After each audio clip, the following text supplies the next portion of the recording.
जय हिंद। ध्यान रहे, अभिमान न हो, हम जो चाहें वो हो जाता है। होता यहाँ वही है केवल जो चाहे सर्वश्रेष्ठ विधाता है। तो चलिए अपने सब्जेक्ट की ओर चलते हैं। तो आज का सब्जेक्ट ये है कि बिहार भारत में कहाँ अवस्थित है, कौन सा लॉन्गिट्यूड बिहार से होकर गुजरती है, और बिहार कब एक संयुक्त प्रांत बना और कब ये इंडिपेंडेंट स्टेट बना, इसके बारे में जानते हैं। तो चलिए शुरू करते हैं। तो बिहार है जो भारत में यहाँ अवस्थित है, और यहाँ ये हो गया आपको, ये हो गया, तो पूर्व में उपस्थित है। भारत के पूर्व में बिहार अवस्थित है। और बिहार अवस्थित कहाँ है, तो पहले देख लीजिए, ये रेखा है जो लॉन्गिट्यूड है और ये रेखा है जो लैटिट्यूड है। लॉन्गिट्यूड को हिंदी में देशांतर रेखा कहते हैं और लैटिट्यूड को अक्षांशीय रेखा कहते हैं। और ये थोड़ा सा जान लीजिए कि ये ग्लोब पर जो उत्तर से दक्षिण जो खींचा जाता है रेखा, उत्तर से दक्षिण जो खींचा जाता है उसको लॉन्गिट्यूड कहते हैं, और जो पश्चिम से पूर्व की ओर खींचा जाता है उसे लैटिट्यूड कहते हैं। ठीक है।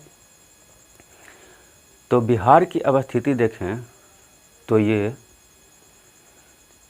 24 डिग्री 20 मिनट 10 सेकेंड उत्तरी अक्षांश से लेकर के 27 डिग्री 31 मिनट 15 सेकेंड उत्तरी अक्षांश तक है। कहाँ तक है? 24 डिग्री 20 मिनट 10 सेकेंड उत्तरी अक्षांश से लेकर के 27 डिग्री 31 मिनट 15 सेकेंड उत्तरी अक्षांश तक है। और देशांतरीय विस्तार इसका क्या है?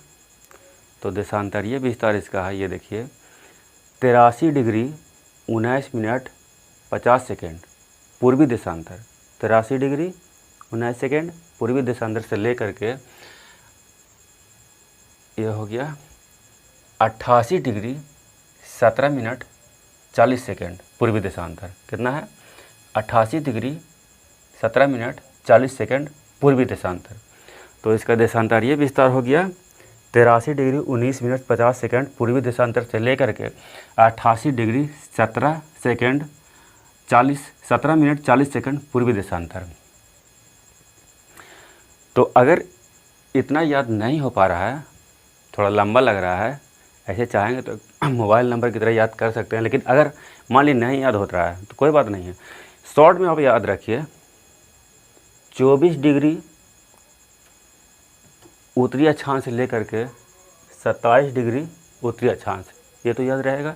24 से 27, 24 डिग्री से 27 डिग्री उत्तरी अक्षांश, और यहाँ 83 डिग्री से 88 डिग्री पूर्वी देशांतर, 83 डिग्री से 88 डिग्री पूर्वी देशांतर। ये तो आसान से याद हो जाता है, और इतना अगर याद रहेगा तो आप अगर क्वेश्चन में आएगा तो पकड़ा जाएगा इतना से। और इसका देख लेते हैं, इसका क्षेत्रफल क्या हो गया। क्यों क्षेत्रफल इसका है 94,163 वर्ग किलोमीटर। कितना हो गया? 94,163 वर्ग किलोमीटर इसका क्षेत्रफल हो गया। मान लेते हैं कि ये भारत का कितना भूभाग लेकर के बना हुआ है, तो पूरे भारत का 2.86% भूभाग लेकर के ये बिहार 12वें स्थान पे आता है पूरे भारत में। ध्यान से, पूरे भारत का 2.86% भूभाग लेकर के क्षेत्रफल के हिसाब से 12वें स्थान पे आता है। जब तेलंगाना बना था 2 जून 2014 को, तब ये 13वें स्थान पे आ गया था, लेकिन 31 अक्टूबर 2019 को जब केंद्र शासित प्रदेश जम्मू कश्मीर और लद्दाख बना, तो ये फिर से अपने पूर्व अवस्थिति में आ गया, 12वां स्थान पे आ गया है। तो ध्यान रखेंगे, ये वर्तमान में ये क्षेत्रफल के हिसाब से 12वें ही स्थान पे है। और क्षेत्रफल के हिसाब से अगर 3 देश देखें तो सबसे बड़ा, 3 देश नहीं 3 राज्य देखें तो सबसे बड़ा राजस्थान, उसके बाद मध्य प्रदेश और उसके बाद महाराष्ट्र है। 3 राज्य, इसको याद रखेंगे, राजस्थान, मध्य प्रदेश और महाराष्ट्र, और बिहार है जो 12वें स्थान पे है। हाँ, तो बिहार एक संयुक्त प्रांत कब बना? तो बंगाल प्रेसिडेंसी से ये 22 मार्च 1912 को अलग होने का प्रस्ताव पारित हुआ और ये 1 अप्रैल 1912 कब? 1 अप्रैल 1912, ध्यान रखिएगा ये डेट, ये बीपीएससी में पूछा हुआ है क्वेश्चन।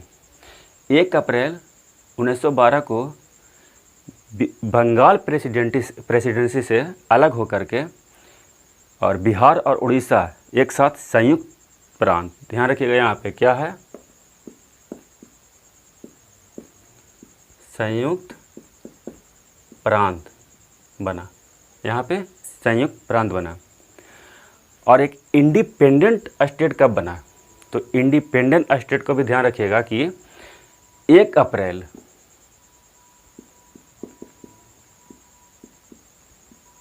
1936 को, 1 अप्रैल 1936 को ये उड़ीसा से अलग होकर एक इंडिपेंडेंट स्टेट बना।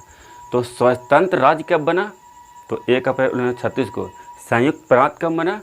तो 1 अप्रैल 1912 को। ये दोनों क्वेश्चन बीपीएससी में पूछा हुआ है। और प्रांत और राज्य में ध्यान रखिएगा कब बना जो। और एक डेट और है, 15 नवंबर 2000। 15 नवंबर 2000 को क्या हुआ था? तो ये बिहार से झारखंड अलग हुआ था। बिहार से झारखंड 45.85% भूभाग लेकर के, 45.85% भूमि लेकर के झारखंड बिहार से अलग हुआ। बिहार के पास कितना बच गया भूभाग? तो 54.15%। तो वर्तमान में बिहार के पास 54.15% भूभाग है और 45.85% लेकर के झारखंड अलग हो गया। जब बिहार अलग हुआ था, बिहार से अलग हुआ था झारखंड, उस समय जिलों की संख्या यहाँ 55 थी। जिलों की संख्या 55, 18 जिला लेकर के झारखंड अलग हुआ तो यहाँ जिलों की संख्या 37 बच गया, 37। तो अभी वर्तमान में तो 38 जिला है। तो सबसे नया जिला कौन बना था? तो सबसे नया जिला था जो अरवल बना था अगस्त 2001 में। ये अगस्त 2001 में अरवल बिहार का सबसे नया जिला बना था। तो इसको थोड़ा सा ध्यान रखेंगे, कहीं पूछ सकता है। और देख लेते हैं बिहार का सबसे पूर्वी और सबसे पश्चिमी जिला कौन सा है। तो अगर सबसे पूर्वी जिला की बात करें तो सबसे पूर्वी जिला पूर्वी देशांतर रेखा से हम निकाल सकते हैं, किशनगंज। सबसे पूर्वी जिला किशनगंज होगा। सबसे पश्चिमी जिला कौन होगा? तो सबसे पश्चिमी जिला आपका ये यहाँ कैमूर हो जाएगा। सबसे पश्चिमी जिला ध्यान रखेंगे, क्यों? देशांतर रेखा यहीं से होकर गुजर रही है, पूर्वी देशांतर 83 डिग्री कैमूर से। आ जाइए, सबसे दक्षिणी जिला कौन है? तो सबसे दक्षिणी जिला गया हो जाएगा। गया इसलिए होगा क्योंकि 24 डिग्री 20 मिनट 10 सेकंड है उत्तरी अक्षांश जो गया से सट के गुजरती है। और सबसे उत्तरी जिला आपका पश्चिम चंपारण होगा। क्यों होगा पश्चिम चंपारण? क्योंकि 27 डिग्री 31 मिनट 15 सेकंड है उत्तरी अक्षांश जो यहीं से होकर गुजरती है, इसलिए कौन कौन हो गया?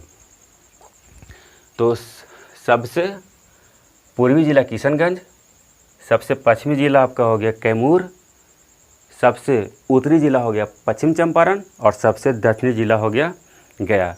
तो इसको भी थोड़ा सा ध्यान रखेंगे।